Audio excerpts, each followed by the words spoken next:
Greetings, everyone. This is the Hipster Snek, bringing to you today another awesome episode of the Tomodachi Bros podcast. With me today are the brothers Pooghym, Dietaku, and Noodle. Noodle is the man behind you. Oh, of course. Watch out, Professor. I'm from Prospero. I know about this thing. Get out of here, you. Bap, bap, bap. The future needs me. And we are here today to follow up on our WarHammer episode, because these two brothers were talking about it, and apparently they have even more to say. Oh, you could... There's a reason why there are WarHammer lore video channels that go on for like years and years and years and years. Like there's one that I like, Imperial Iterator. I think that's how you say that. He's been going on for like 5 years. But yeah, there's a few of them. There are a lot of them. They are everywhere. Yes. Some of them are all right. Some of them are terrible. All right, Professor. All right, Snek. What's your favorite? Or not? Yeah, okay, Snek. What's your favorite? Or Noodle 2. My favorite chapter. All right. Well, your favorite. Do you have any lore that you go to? I pretty much just will punch into YouTube who are these guys, or what's this guy's deal, and then I'll watch whatever video pops up. But as you observed, some of these can be 3 and 4 hour long video essays. So a lot of the time, I was watching, I forgot who did it, but I was watching a video on Noodle's Beaky Boys, and this guy's like, you might want to strap in. This video might be a little longer than usual. And I check, and it was 2.5 hours long. And I was like, oh, okay then. Yes, the Beaky Boys. All right. What about you, Noodle? Do you have any go-to lore channels? I mean, there are some that are okay. I like the style of Oculus Imperia. He explains stuff really well, and has a nice thing. Even if there's other stuff I don't like about the channel. No, I get it. Arch is all right, but that's the thing. So, yeah. I'm not a huge fan of his. Not because of anything he does. He just keeps having Canadians on.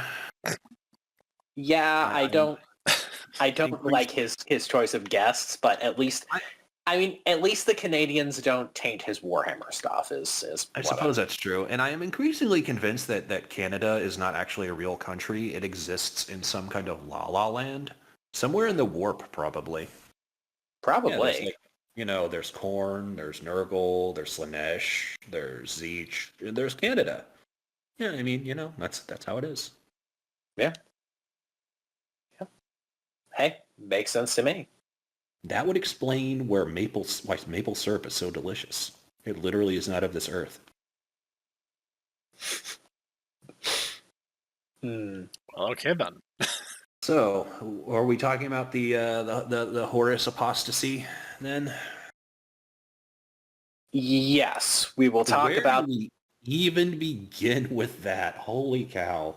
Okay, so the Horus heresy, which is something of a misnomer because it is not, in technical terms, a heresy thing. It is a rejection of the imperial creed and the imperial truth, would therefore make it a apostasy. I was about to say, Noodle, you might want to actually explain that to our more agnostic and naive viewers who don't actually understand that heresy actually is a very specific word that means a specific thing.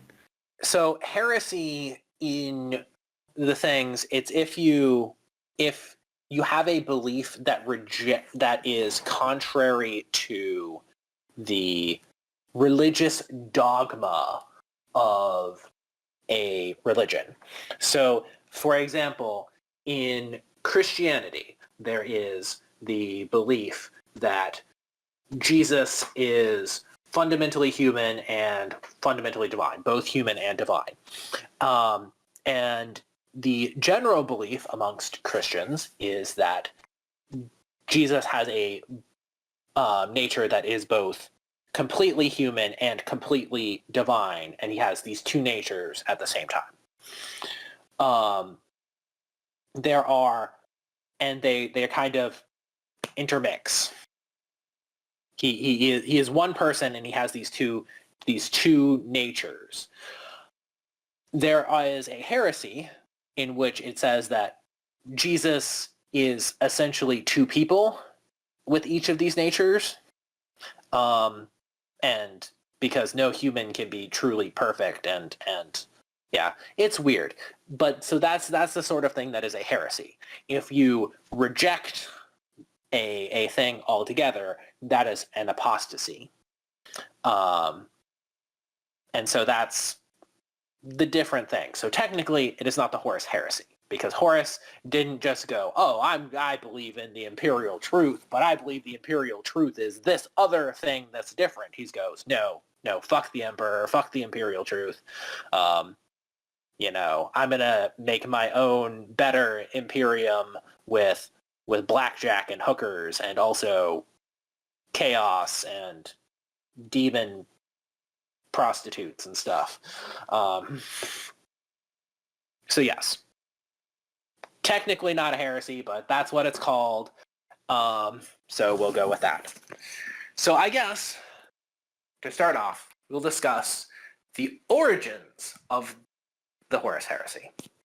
So the reason that the Horus heresy exists is because way back, many, many, many moons ago, Games Workshop was releasing a game called Adeptus Titanicus, in which you had the Titans from WarHammer, and you had them, and they were, and you had them, and they were in scale models and with a much different scale than normal WarHammer models, but they were making these models, and they were making the starter set for this thing. But at that time, either due to time constraints, monetary constraints, whatever that was, I have heard conflicting stories, but whatever it was, they only had, at the time which they had the planned release, one of these sets of Titans done, one of these sets of models done. And so their idea was, let's just release the things with two of these sets of the same thing, and people can just play with the same sets against each other. And people are like, oh, well, but it's the same models, it's the same side. What's the story reason that we're going to have for this? And so they went, oh, well, there's a big galaxy-spanning civil war with the human empire, and it's called the Horus heresy. And yeah, okay, cool. Boom. I mean, the Horus heresy has been a thing basically since the beginning, but that is where the Horus heresy came from. That literal thing. When they made Adeptus Titanicus. And about what scale were these models? So this is epic scale. Oh, okay. All right. Yes. This was the first epic game. Okay, all right. I was about to say, because I was around in 3rd edition, and the Horus heresy was mentioned, but it was always one of those things where it's like, this happened in so long ago that it's basically irrelevant, but it is one of the founding myths of the Imperium, and it's where basically chaos comes from. But it doesn't really matter now. But it turns out it does actually matter a lot. Yes, they have changed stuff much throughout the things. They have expounded upon it. It was originally intended, yes, to be basically the era of myths and legends, and when you think about it, it's like, yeah, they're like, okay, this happened 10,000 years ago. This is And it's like, okay, well, what sort of stuff was happening on Earth 10,000 years ago compared to us? It's like, that was like the freaking Bronze Age. That was like pre-Bronze Age. This would be pre-Indo-Europeans. This would be like the wheel was just invented. This was like one of the very earliest cities that was encountered in northern Iran was about this old. And it basically is just like a giant stone block. There wasn't even like individual houses for people. It was basically just like individual rooms because the entire complex was effectively like a giant city. That's how things were. It's very different, very old. This is unfathomably ancient. And the funny thing is, not only is there technology from this era, but also there's a lot of things in the warp that are derived from this era too. Yeah. So that's in Warhammer. I want to assure the little Jimmies that they're not actually like demons from Iran coming after you that I'm aware of. I don't know what weird scrolls you're reading. Yes, please don't start reading random scrolls that you dig up in Iran. Bad shit happens if you do that. But that is the metatextual reason of why the Horus Heresy exists. Huh. That does strike me as something that Games Workshop would do. That is entirely, I'm like, yeah, that tracks. So, going into the actual in-universe things for the Horus Heresy. So, the Emperor of Mankind has engaged on his galaxy-wide crusade to reunite and subjugate all of the lost colonies of mankind. To do so, he has created 18 to 21? Question mark. Primarchs. Does Alfarius count as 2 or 1? That's the thing. You could argue anywhere from 18 to 21 Primarchs, depending on how you want to math things. In which he created 18 to 20 Space Marine legions in order to conquer these galaxies. These Space Marines are superhuman. Everyone says transhuman. That is incorrect. Transhuman is something different. These are superhuman, genetically and biologically enhanced humans to conquer the galaxy. And each one of these Space Marine legions is based off of the genetic template of one of the Primarchs, whom are basically demigods crafted by the Emperor in his own image. But because of warp shenaniganery, they are scattered across the galaxy before he can raise them as his own. I have heard things about this, about the fact that basically the reason why the Emperor is called the Anathema is basically what happened is he approached the powers of chaos and was like, I will become your champion, but you will give me the souls and the knowledge in order to basically produce sons, heirs to my will, and we will conquer the galaxy. At which point they're like, oh, this is fantastic. We love this. At which point then the Empire goes, fight, and then proceeds to just walk off with all this technology and these 20 souls, 18 to 21 souls, bear in mind. And so if you're counting souls, it's 18 to 20, because the whole thing with Alfarius and Omegon is that they are two bodies with the same soul. Wait. How does that work? Basically, they're one individual, but they have two bodies. They know what each of the other is doing. So it's weird. It's like a quark where they just are synchronized, but they're like still Yes. two different personalities. Is So that what I'm getting from basically this? The general thought of how that happened was that when they were pulled through the warp, when when the gods of chaos were spreading them, somehow Alfarius got split into two people when they were, chunking him through the warp.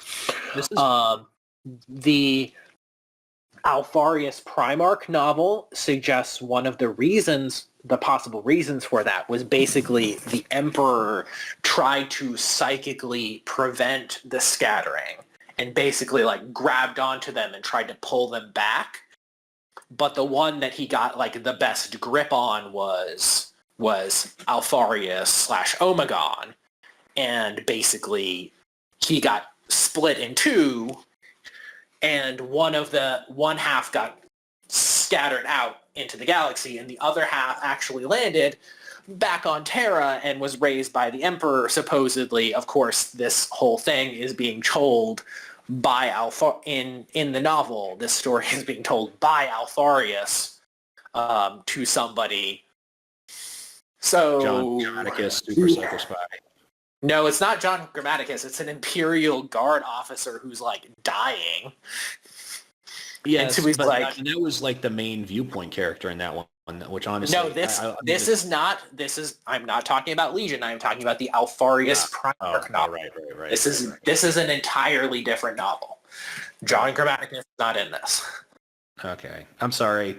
There's like 50 of these novels. So. Well, and there's the Primarch novels are different things from the Horus Heresy novels. The Primarch novels are set during the Great Crusade, and they are from the perspective of each of the Primarchs, so you can get a better thing of the character of that Primarch. But Alfarius is literally like starts with like I am Alfarius. This whole story is a lie. So yeah. Whatever. Who knows what the heck is even going on with anything. But tangent over. Sorry. So the Emperor begins on his great crusade to conquer all of the galaxy and reunite with his sons. The first one that he finds officially is Horus Lupercal, who is on a small mining world which has been overrun by gang violence for millennia, which is very close to Terra. It is the closest of the Primarch homeworlds to Terra. This and Horus is the only Primarch that the Emperor finds before he is fully matured. And so he actually gets to kind of raise Horus. And so Horus is his first son. His favoritist son. And then he finds Lehman Russ, and then he finds redacted Primarch number 2.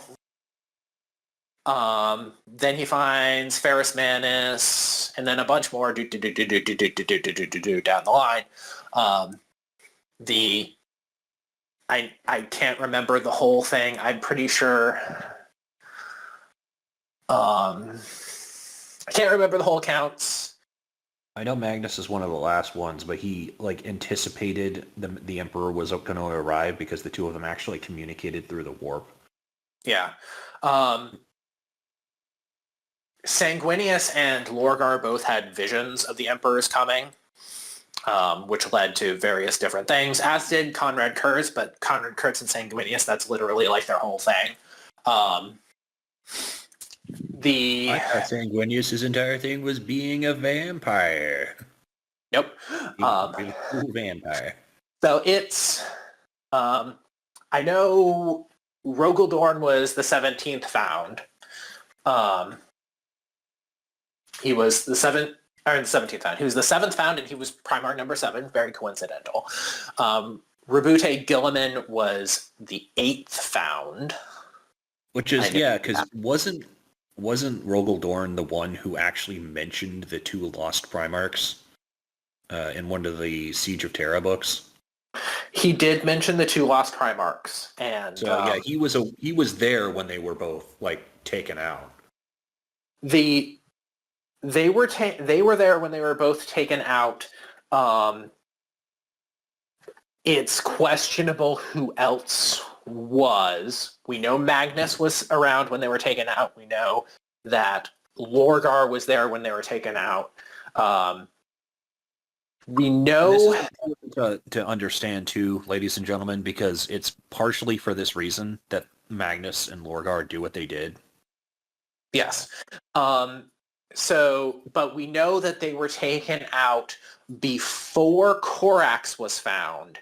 And coincidentally, Corax, Primarch number 19, and Alfarius, Primarch number 20, were the 19th and 20th Primarchs found, respectively. But we know that they were taken out before Corax was found because when Corax and the Emperor talk, and we have the flashbacks of that happening in Deliverance Lost, which I have read many times because it's a Corax novel and I am a Raven Guard fanboy. He mentions specifically that Corax has 18 brothers. And Corax is like, how can that be? I am number 19. And Daddy Emperor is like, it's a long story. Don't think about it. It's okay, buddy. It's all right. We're not going to think about that. That's how I'm gonna imagine the Emperor talking. That's just a golden gun. Hey guys, how's it going? Hey guys, how's it going? So the Emperor eventually finds and reunites with all 21 of his sons. Unfortunately, something happens to 2 of them, Primarchs 2 and 11, in which they are expunged from all record. They are, just like their memory is completely deleted. And supposedly their legions were also destroyed. Supposedly the legions were destroyed. It was later revealed during the Siege of Terra that when Rogel Dorn, the Primarch of the Imperial Fists, who is commanding the Siege of Terra as the, Praetorian of the Imperial, palace, commanding the siege, goes, yeah, I really wish we had the other 2 brothers and their legions with us.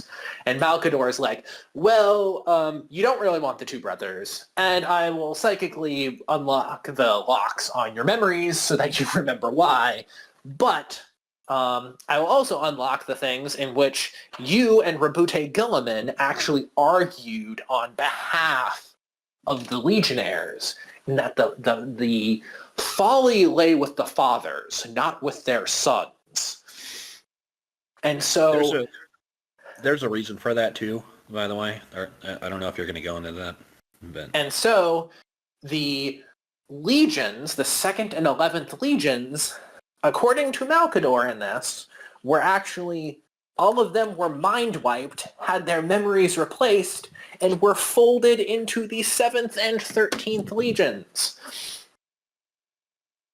The reason for this being, ladies and gentlemen, is a meta-narrative one. It's the reason that a lot of chapters in the modern era, which is to say the 40K actual period, don't know who their Primarch is. A lot of them, it's just like, we don't know. This is the reason why. This is their explanation, is like who the Primarch for these unknown chapters. If you're creating your own chapter and you're like, yeah, I don't know who their Primarch is, this is your literal catch-all, just like whatever answer. Oh, well, yeah, and there's also been a weird thing lately with people being loyalist descendants of traitor legions. There's been a lot of those sorts of things going on. I actually really like that. But then again, I mean, there are some of them that are like basically all but spelled out to have been that, but they aren't any of them aren't the ones that have the question mark things. There are some with the question marks that are suspected to be other things, like the Blood Ravens. Don't know, but some people are like, oh, they're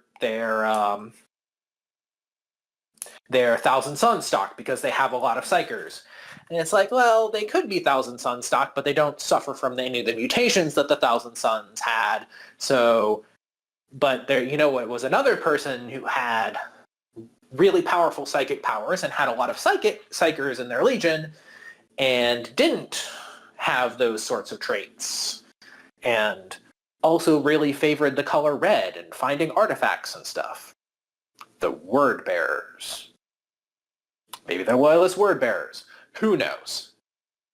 I mean, both of them would. I mean, Lorgar and Magnus are both. I mean, considering that Magnus is basically hermetic Egyptian, wizard man, it makes sense. And I mean, the Blood Raven's home planet before it was destroyed was literally Cyrene. What is Cyrene or Kyrene? It literally is old Roman Libya, literally next to Egypt. Yes, but so yeah. Anyways, but there is one chapter which is basically all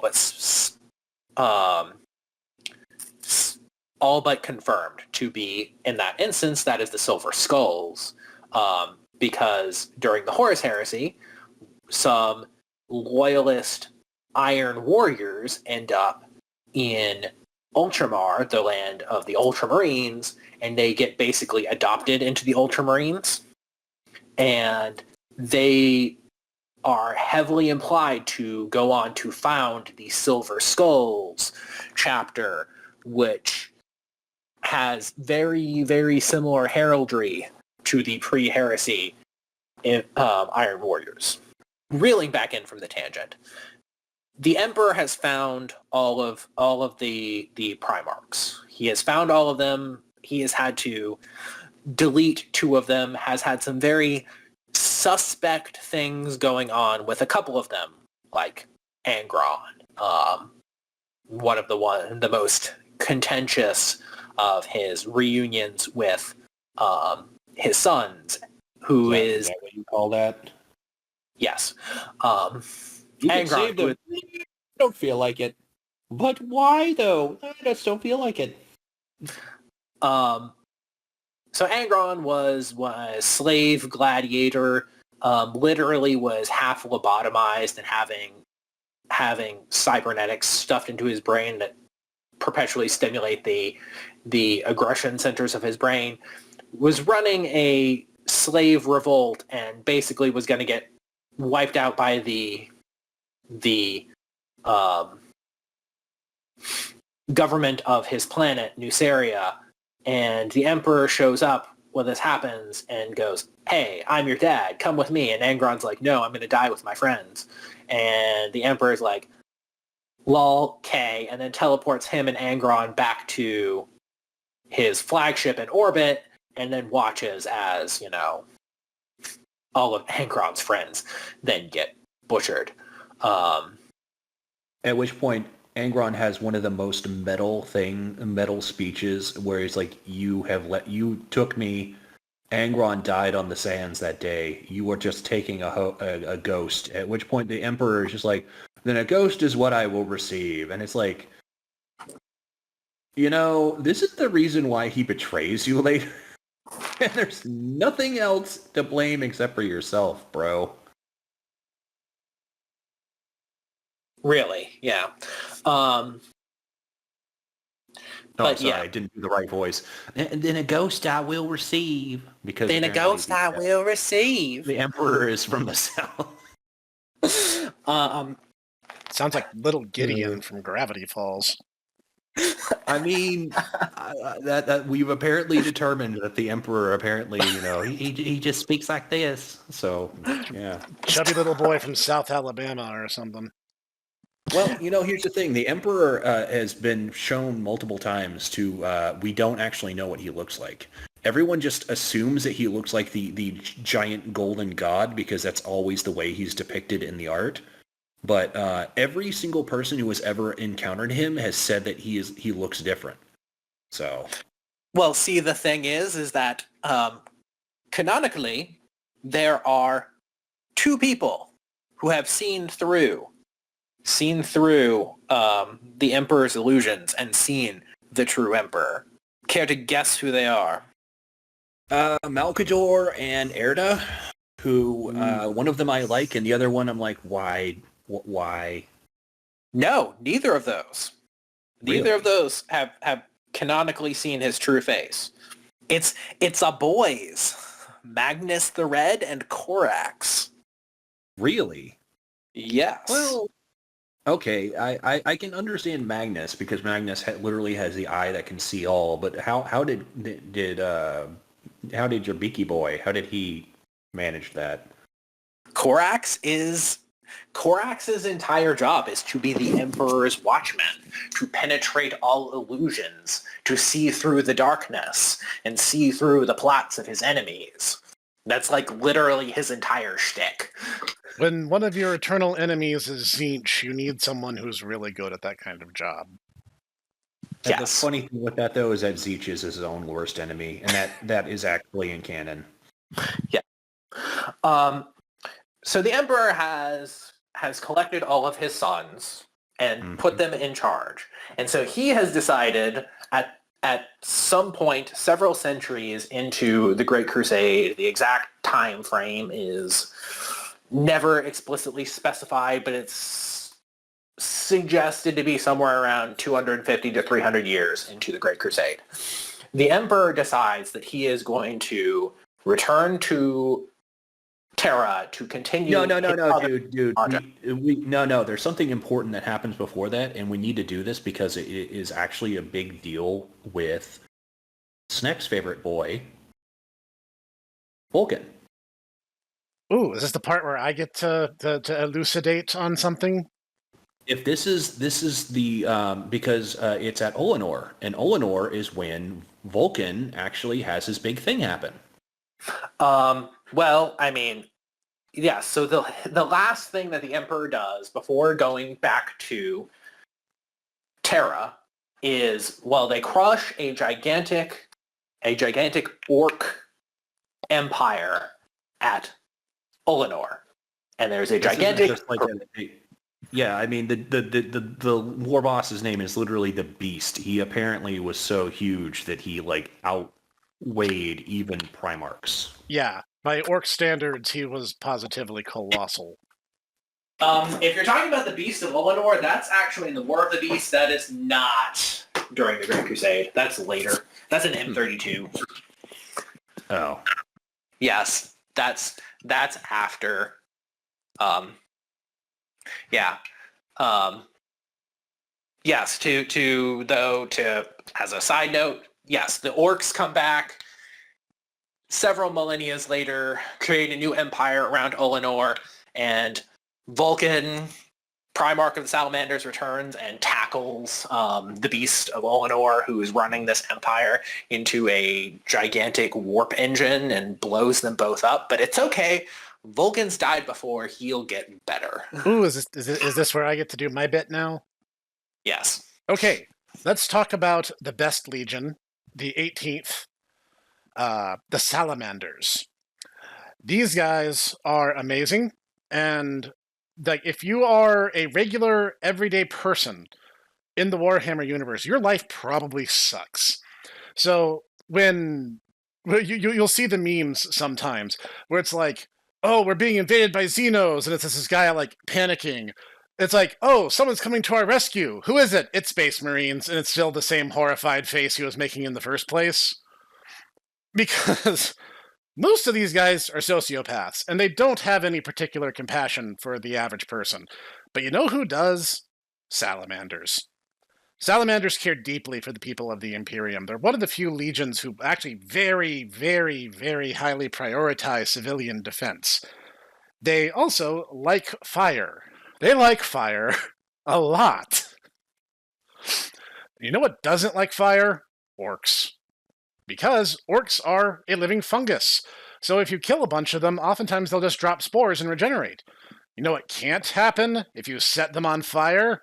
That. Yes, this is truth. Also,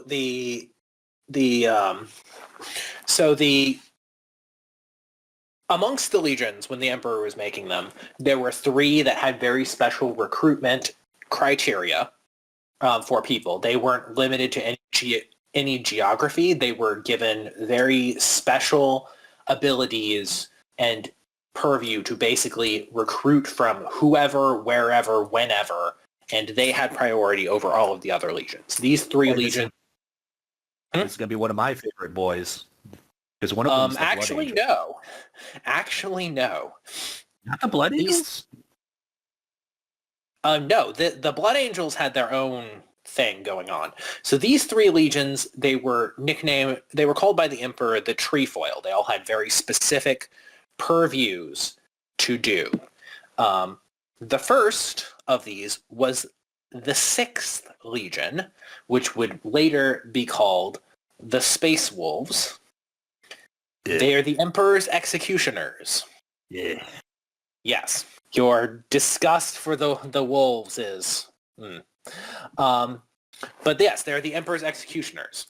The second of these is the 18th, the Salamanders, which are the Emperor's protectors and everything. They are the ones that actually created much of the technology that the Space Marines and modern 40K use, because practically they acted like chapters anyway.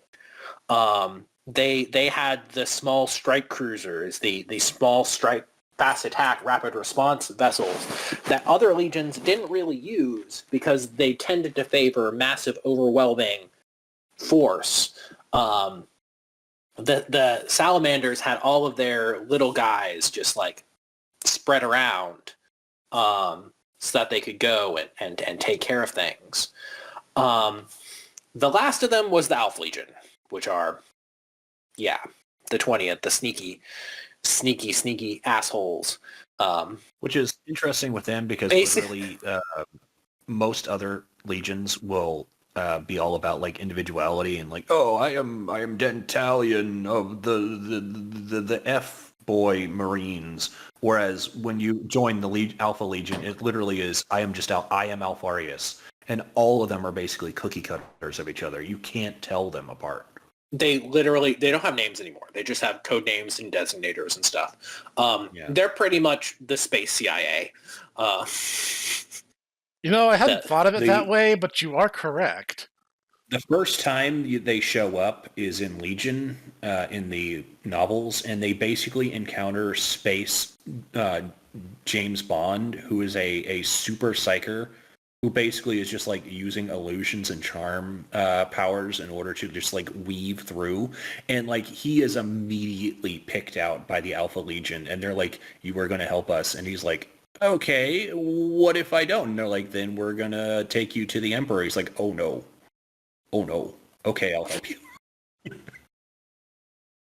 Because apparently John Grammaticus, this guy, like encountered the Emperor once, and it's like this is basically like an ant encountering, their queen. It's like this is a being of such a huge magnitude above you that it's like almost impossible to comprehend. Mm-hmm. So he's like, yeah, I don't want to do that again. Well, you see, but yes, the Salamanders mostly recruit from the planet of Nocturne, which is a death world. It's a death world because like 80 to 85% of the surface is just active volcanoes. So you have to kind of be careful there. It is a planet that is incredibly seismically active, and the sun is incredibly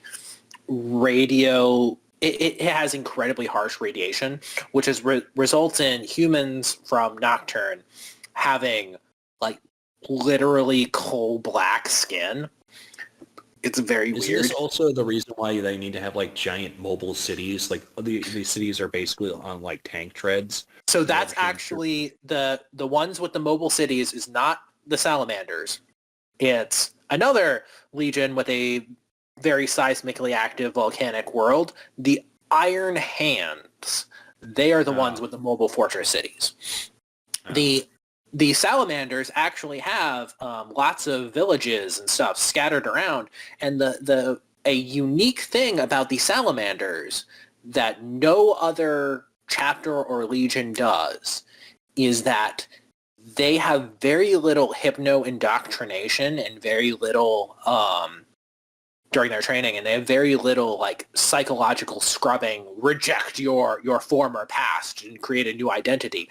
They actually make sure that these that their recruits keep connections to the communities and to the families that they came from.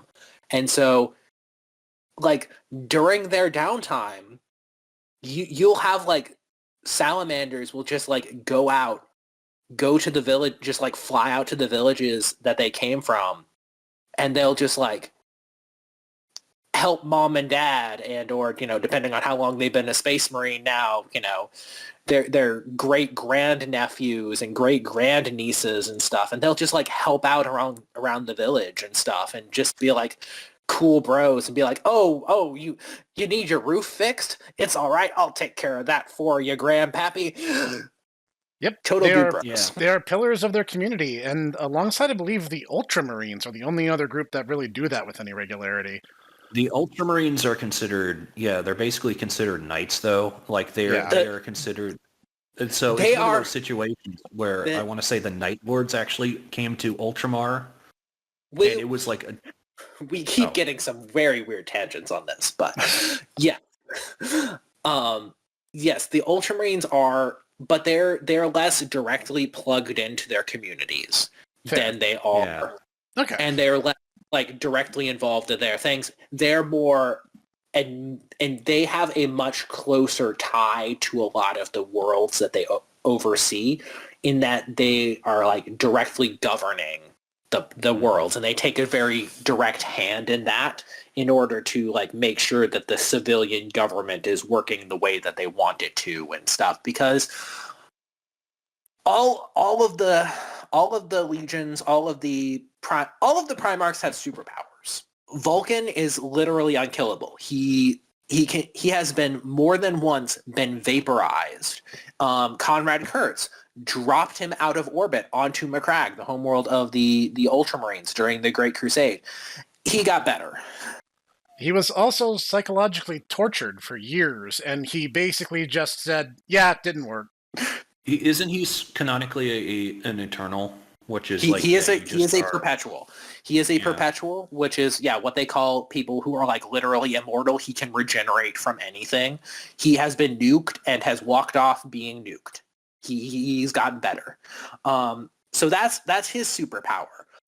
Magnus the Red is the strongest psyker that mankind has ever produced, bar the Emperor. Also, and so he is a master of all in single combat, but everyone forgets that.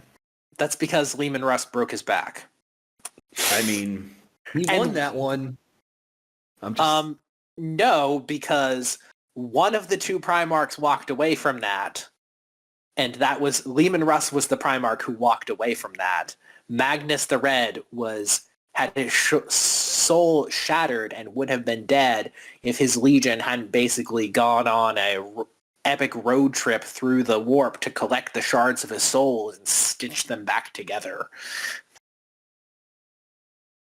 And even then, that didn't quite work because they couldn't find all the pieces. Well, that's because Jagdai Khan had one of them, as I recall. No, Jagdai Khan didn't have one of them. Jagdai Khan found one of them, but that one got picked up by the Legion. The biggest piece that they couldn't find got stuffed into by Malkador, the Sigillite, into a Thousand Son who did go with Jagdai Khan back to Terra, who eventually became the first Grand Master of the Grey Knights, Janos. Well, you see, that's the thing. Currently, Vulcan's status is not known. Currently, Vulcan's status is not known, but we will get to that later. I mean, my point with that was all of the Primarchs have superpowers. Mm-hmm. Vulcan is immortal. Magnus is the strongest psychic. Korax can literally see through any illusion and melt into shadows. Rabute Guilliman, the Primarch of the Ultramarines, his superpower is Microsoft Excel. He's an excellent administrator. I mean, let's put it this way. He actually came back, and his entire thing is that, like, the vast majority of his sons treat his, basically his Art of War, the Codex Astartes, as, like, basically the Bible. And even he's like, guys, you do understand this is 10,000 years out of date. This is just my thoughts at that point, at the end of the Great Crusade. Warfare has evolved significantly since then. And they're like, oh, you mean we... Yeah. It's like, yeah, this is just my stuff. This is not like, just the be-all, end-all. So... Yeah. He's actually one of the few people that is not like crazy dogmatic about, new ideas. Yes. But to roll back many, many, many streams of tangents, after Olenor, the Emperor decides to retire back to Terra to mess around with dark science, and eventually his goal is to separate humans from needing to use the warp to travel to basically starve off the gods of chaos and make it so that humanity can be forever free from the predations of chaos. And in order to finish up the Great Crusade, he selects his favorite son, Horus, to be in charge. Horus, kind of a dick, but somehow, supposedly everyone likes him, even though that is canonically not true. There are a few Primarchs who think he's got his head so far up his own colon that it could be used to create a perfect bust of his face. There's this big celebration, and several of the Primarchs basically flat out are like, yeah, I could have showed up, I didn't. And they're like, but why? He's like, because I hate that guy. He's a total jerk. And there are a couple Primarchs who did show up that were basically like, yeah, I only showed up because it was the politically expedient thing to do. There are a few of them that were very salty about the whole thing. And a few of them that didn't like Horus at all because they thought he was too arrogant. A few of them didn't like Horus because they thought they should get the job, like Lionel Johnson, the Primarch of the First. But anyways, Horus continues the Great Crusade. I guess what we're saying is that this is not so buddy-buddy. These are not like just brothers all getting along. These are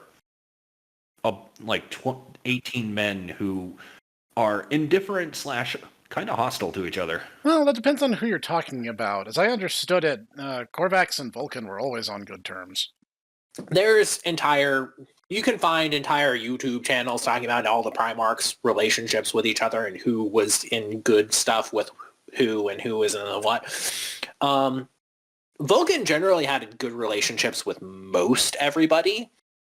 He was one of the ones that did think that, if I'm remembering right, that Pooghym was a pompous ass, which he was. Yeah, fair. He wasn't too fond of psychic stuff, but he wasn't not fond of psychic enough to, really back the Edict of Nicaea, which we will get to in a moment. I but feel my blood pressure rising already.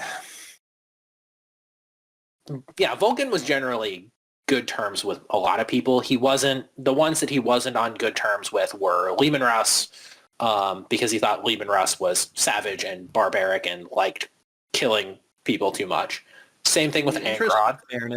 In the interest of fairness, you have to also remember modern Space Wolves players that the 30k Space Wolves are basically psychos compared to modern Space Wolves. Yes. He didn't like Angron for understandable reasons. The dude was literally called... understandable. Understandable. Have a nice day. He didn't like Perturabo, the Primarch of the Iron Warriors, because Perturabo's first action upon taking command of his legion was going, "You guys, I see your roll of victories. It's not as big as it should. I'm literally going to decimate you." Oh, no. And Vulcan saw that and was like, "Yeah, I don't think we're going to get along." He tried. He genuinely tried. He actually made Perturabo a little robot model Titan that was powered by a perpetual motion machine. That is adorable. That is genuinely like the most adorable thing I can imagine. He presents it to him, and he's like, hey, look at this. At which point, I want to say Perturabo wanted to show him his war game collection, and Vulcan didn't really get it. But yes, Vulcan did make Perturabo a thing, and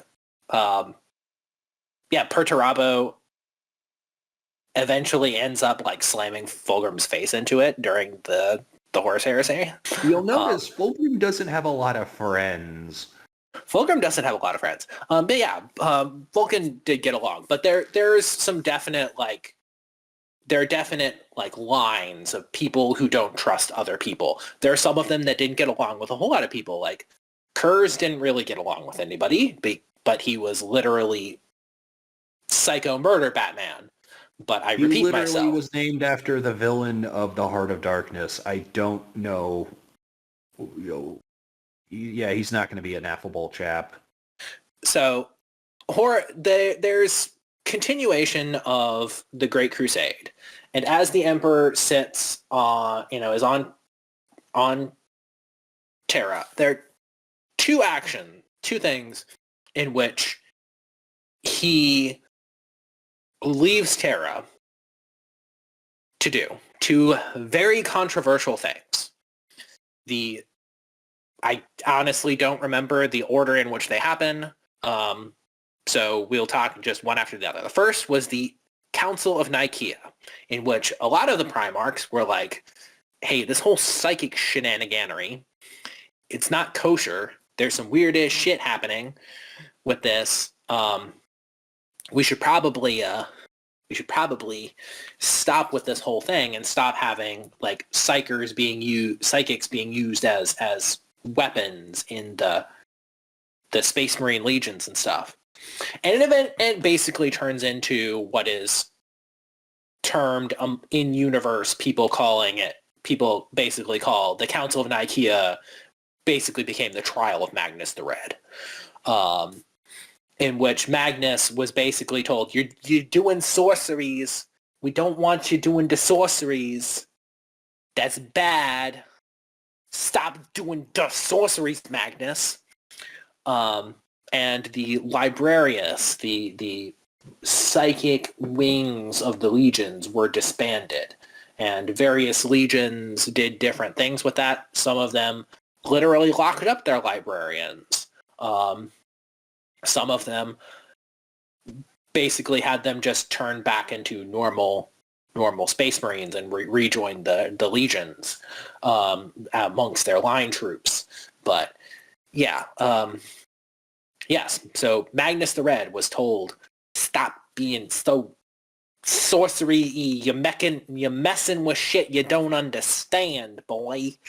Stop. I don't understand why they thought that would work. He literally comes from the planet Prospero, which, if you're not familiar, it's a recurring name for basically a incredibly ancient, often evil wizard in medieval romance poetry. Yep. Oh. But so yes. Magnus is basically censured and told to stop doing stop messing around with psychic sorcery and stuff. And the Librarius hard to say. Oh man. And the Librarius is disbanded. The other thing is the purging of Monarchia. boy, we And get to talk about this. we get to talk about this. So we're rolling back a little bit. The Emperor, in his great crusade, despite the name Great Crusade, to reunite all of humanity, is literally a fedora-tipping Reddit atheist. Not just a Reddit atheist, he is a new atheist, basically, like Christopher Hitchens, Richard Dawkins, those fellows. Literally, like, material rationalist, I believe would be the actual, like, if we're talking, like, philosophical, intellectual. I am enlightened by my own... Yeah, So pretty much that, yeah. So that is the, quote, imperial truth. There are no gods. There is just man. And so that is... Okay, guys, chill. That's his entire, like, philosophy, which he's using to conquer and subjugate the galaxy. Unfortunately, one of his sons didn't get the memo. This son was Lorgar Aurelian of the Word Bearers. And as an aside, this Primarch has an excellent Twitter account. He posts grade A, excellent Warhammer memes. So Lorgar Aurelian, when he grew up on a planet that was basically worshipping the four chaos gods, but in different names. And so he landed on this planet and was found by this exiled priest of the order, and this priest, Corpheron, yes, was like, I will raise you as my own son because you are, I sense great potential in you. And Lorgar was like, wowie zowie. Also, I'm seeing visions. There is not four gods, like they say, but there is in fact one golden god, and he will come. And Corpheron's like, all right, weird flex, but I'm going to hear you out. And so Lorgar creates this new religion about this one golden god who's going to show up. And he writes this book, the Lectitio Divinitatis, about this. And he basically sparks a gigantic civil war in which his new order comes and conquers the entire planet. And they take over. And then he's like, okay, guys, I'm going to say, the God is going to come and he's going to show up, and he's going to show up on this day. And everyone's like, ooh, the God's going to show up. Let's see if he's really right, if he's really going to show up. And then lo and behold, what happens on that day? But the Emperor shows up. Mm-hmm. And he's got Magnus, and I think one of the other Primarchs with him. And everyone's like, see? And Lorgar's like, see? And everyone's like, the Emperor. Golden guy, crazy magical powers. He's clearly a god. And the Emperor's like, no, guys, come on, man. You also have to understand, too, that even though basically the Emperor shows up and is like, hey, guys, I'm not actually God. I'm not actually divine. Proceeds to, like, do, incredibly literal miracles right in front of people. No, but don't worship me, guys. Don't worship me. I'm not also, divine. I'm not a god. Also, I literally walked up to the machine cult of Mars and told them that I am, in fact, the biological incarnation of their god. But I'm seriously not a god. I'm just tricking them, you guys. I'm just tricking them. They're dumb. Even though they're really smart, they're kind of dumb. It's autism, I swear. It's all the lead in their machines. I'm pretty sure that's what it is. Actually, I know that's what it is because I'm smart like that. But, and so he's like, no, I'm not a god. Also, here, Lorgar, I'm not going to, like, give you any reasons that I'm not a god. I'm just going to tell you that I'm not a god, but also here's, a Space Marine Legion, go out and conquer stuff. And Lorgar's Lorgar's literally going, he's telling me that I'm not a god, that he's not a god, because this is just a test of my faith, and whether or not I'm going to stick true to the mission. And so he converts his entire legion to worship the Emperor, and they proceed to go around and conquer planets, and then they turn these planets into worship of the Emperor. Yes, a number of he basically makes shrine worlds before there were shrine worlds. And the biggest and best of these was Monarchia, in which he decides to create his perfect city on a hill. And the Emperor is basically going, and he's getting his reports about the Great Crusade and all the people who are going and all of the people who are conquering stuff. And he basically looks and he's like, something's wrong with the word bearers stuff. They're going really slow. They're not conquering anywhere near as many worlds. This is really weird. And he doesn't pause to think. It's like, wait, well, I mean, all of the worlds that they are conquering, when they're done conquering these planets, they're in incredibly good position economically.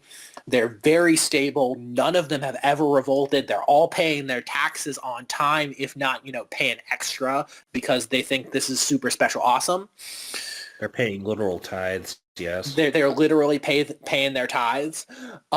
Everything's on time. They're like, no, but they're not going fast enough. So he looks into it and he goes, wait, they're literally worshiping me as a god. This will not stand.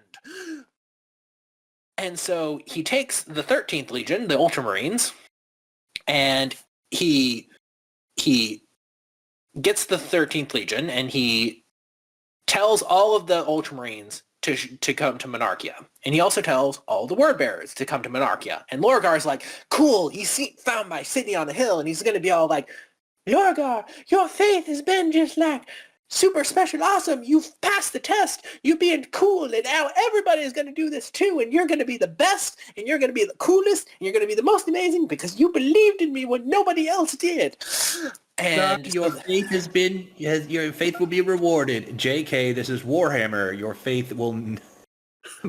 And so yeah, that's not how this works. That's not how this works. And so Lorgar shows up there, and the Emperor basically has all of the word bearers line up in front of the city of Monarchia, and he's like, "This is your folly," and then psychically makes them all kneel before him as he tells the Ultramarines to just raise Monarchia to the ground. Yeah. No case of divinity here. Literally, causing people to kneel before you. Kneel and watch as you burn their entire thing. Just like, no weird divinity thing here. In which case they go, and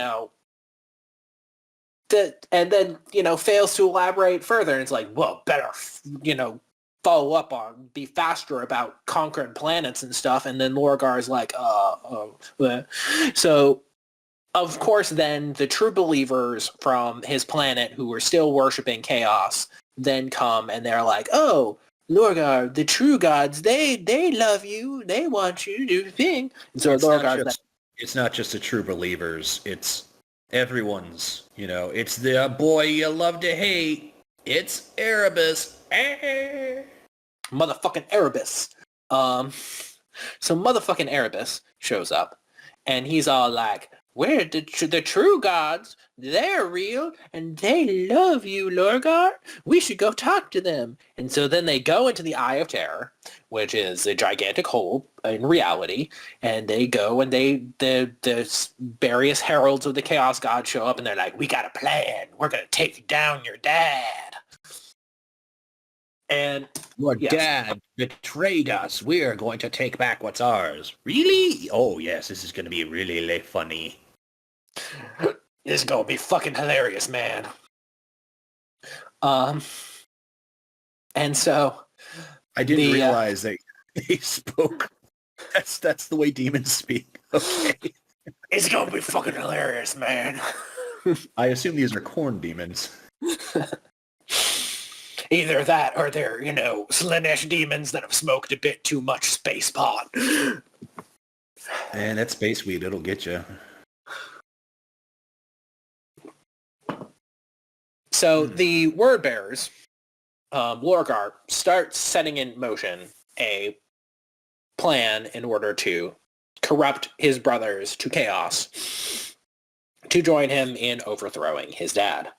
And this plan ultimately involves him getting Horus stabbed with this knife that Erebus stole from a bunch of Alamaus. Alamaus called, well, this mixed human alien civilization called the Interax, and that created this like psychic nanophage dagger that you whisper somebody's name to the dagger and it'll create the perfect poison to kill that person, and then if you stab them it'll guarantee to kill them.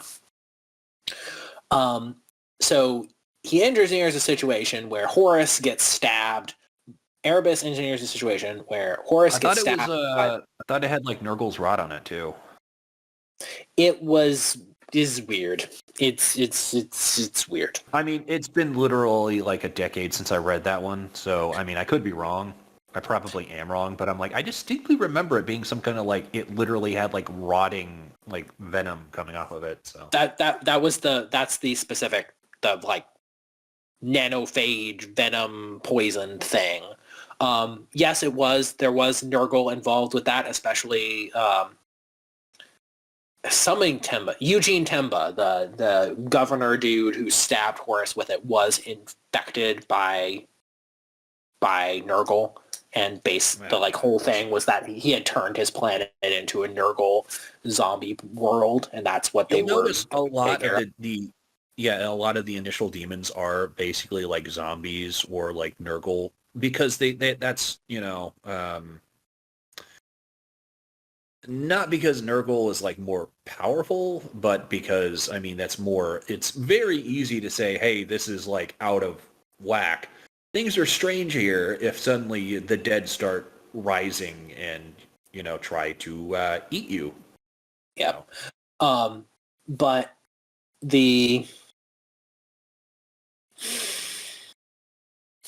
so Horus gets stabbed and he is literally dying. And so it's this bit. The they bit don't, where he has like visions of the future and the past. They don't know what to do. They don't know what to do to fix him. And so what they end up doing is like, Erebus is like, but there's these guys on this planet nearby. It's called Davin. They've got weird psychic shit. Maybe they'll be able to help. And so they're like, we don't have any other plans. Let's go over there. Wow, the Erebus sure does sound like the Emperor. Although I want to say, isn't Erebus actually from Terra too? Nope, Erebus is not from Terra. Erebus is one of, he is from Colchis. Erebus isn't even Erebus's name. Yeah, I was about to say, he took Erebus's name, so people curse Erebus and they're like, nah man, Erebus did enough. Where you're talking about the guy who stole Erebus's name. Stole Erebus's name and his face. Mm-hmm. Yeah. And he's still alive too, by the way. He's still alive too. So they go to Davin and they start using weird sorcery stuff to try to save Horus. And Horus starts seeing weird visions, supposedly from his favorite son who died recently, named Hipster Snek.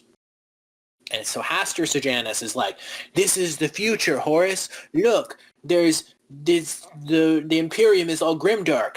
And look, here's this godly statues to the Emperor, and also only 9 of your brothers, and you're not one of them. What's going on? This is so crazy. He's going to betray you. The Emperor's going to betray you.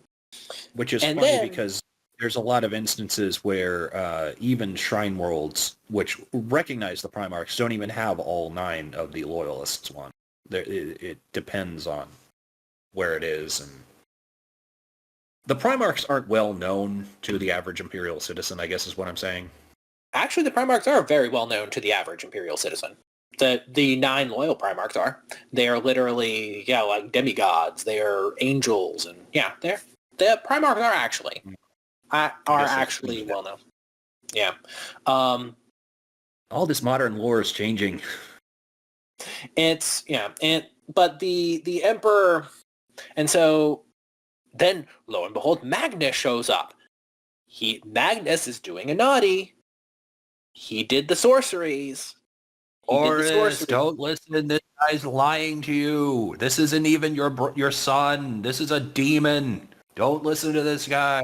Nah, don't listen to that guy. See, it wasn't even a demon. It wasn't even a demon. It was Erebus. It was Erebus using sorcery. But I repeat myself. So it was... But Magnus is like... But then Horace is like, but if this is a trick, how do I know that you're really Magnus? Tell me something that only the real Magnus would know. And your favorite cookies are Thin Mints. Everyone knows that. I always buy 1 billion boxes of Thin Mints every year from the Girl Scouts. I got nothing. And so he fails to convince Horace. And he fails to convince Horace, and Horace is corrupted by chaos. He gets that little seed planted in him in which he starts plotting against the Emperor. Dun dun dun. And I don't know if we want to stop this episode here. We've been going for a while, Mr. Snek. Yeah, this is, I think, is a good stopping point as any. And I appreciate you elucidating me because I am such a secondary to all this. So hearing about this is really fun for me. So it's really cool. Yeah, bear in mind this is still, we just went through 15 novels worth of lore, and we are nowhere near done. Yeah, as I say, there's probably a long ways to go, and I've only just begun to gush about the salamanders. But thank you for leading us in this discussion, Noodle-san. I appreciate it. Of course. And, this is fun. Yeah, we will do this again in the not-too-distant future for a part 3. So you guys at home, look forward to that. In fact, here, if you guys are still listening, go down to the comments and leave any questions you have for the Brothers Pooghym concerning WarHammer lore, or ask for our opinions or our takes on certain things, because that'll be a fun way. We'll start the next episode with a little Q&A session if you guys give us anything to work with. Or just tell us that we're wrong. I mean... Oh, that's always an option. You can always be like, you can say that something other than the 18th is the best Legion. You'll be wrong, but I'll gladly entertain the notion for a few minutes. The best Legion is in the 19th. Corax for life. Oh, snap. It's the Noodle apostasy. I mean, the real question is when the Salamanders and the Beaky Boys are working together, who could possibly stop them? Betrayal. Yeah, Isfan 5. Yeah. Yeah, we'll get there. I was about to say, we didn't even go into the ultimate irony of the imperial religion being derived from Lorgar, but I guess we can talk about that later when it actually shows up again. Yeah, we'll bite into that later. All right, gentlemen, thank you again for joining us and making this a really educational episode.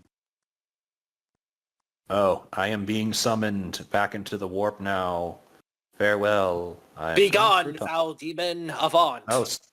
Oh, snap. I'm being banned. Dietaku the Red is no more. He went back to his home planet. His people needed him. And we will see you guys in the next one.